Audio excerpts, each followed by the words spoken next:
So apparently, that spare capacitor this came with, you're supposed to solder on the back. Because what that does, it apparently cleans up the signal for some of the low frequency testing. The only way you were supposed to know that is by checking the manual, because I guess they made a mistake in this design. Anyways, okay, that's not what I'm here to show you. What I'm here to show you is this. All these guys here, all these oscillators, these are my 4 megahertz in my for my little bin here. Apparently, most of these are bad. These guys here, none of these work at all. These guys have some other problems, but I only really have 3 working 4 megahertz oscillators. I'll just show you that for a moment. So I'll put this guy in here. It's not quite in like that. So there you go. There's a working 4 megahertz oscillator. But you know, this other guy over here, apparently in my 4 megahertz bin, there was a single 6 megahertz. So the guys that made this bucket here, they screwed up and filled the 6 megahertz section and the 8 megahertz section with 8 megahertz crystals. So I got a whole bunch of 8 megahertz crystals, and all of these work perfectly. I'll come back to these in a moment. Okay, so I've got these guys here are my 4 working, or rather 3 working 4 megahertz crystals. But then I got some weird ones.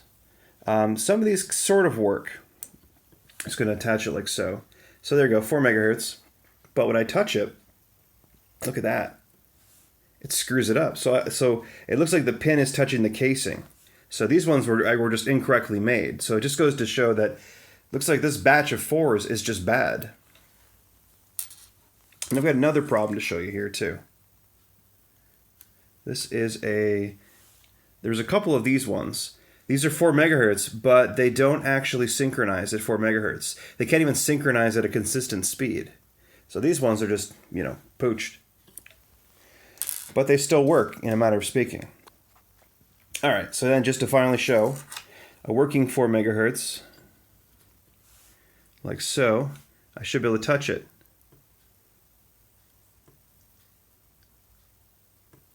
Okay, what's going on there? Why is this one now? Okay, I might just be holding it wrong. Okay. All right, this one's suddenly not working right. Here, let me swap this around. I'm learning.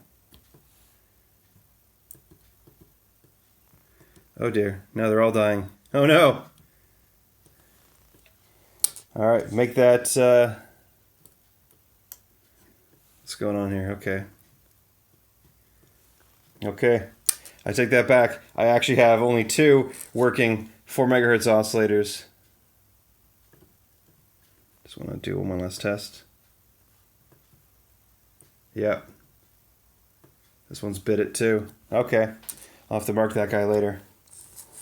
Anyways, the last thing I want to show, okay, these are the 32 kilohertz, and I just can't get them to register, so I don't think this thing simply supports anything under a megahertz. But what I want to show you, this is just the last little discovery that I learned after testing these, and it looks like this tester works okay.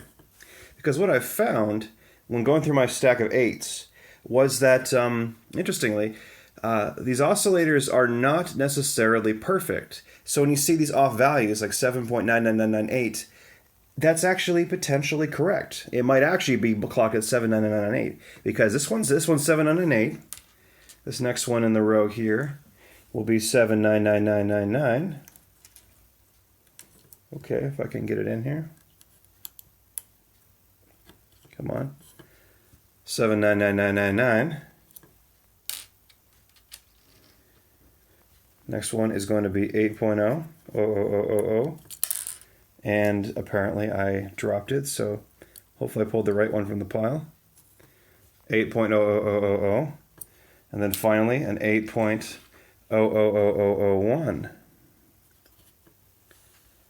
So this is just kind of a personal thing I hadn't realized, but apparently when it comes to oscillators, you have to accept a little bit of tolerance, like, a little plus and minus, despite the specification. Like when it says 8 megahertz, it's more or less 8 megahertz. So you really can't rely on these oscillators, any 2 oscillators, to run at the exact same frequency.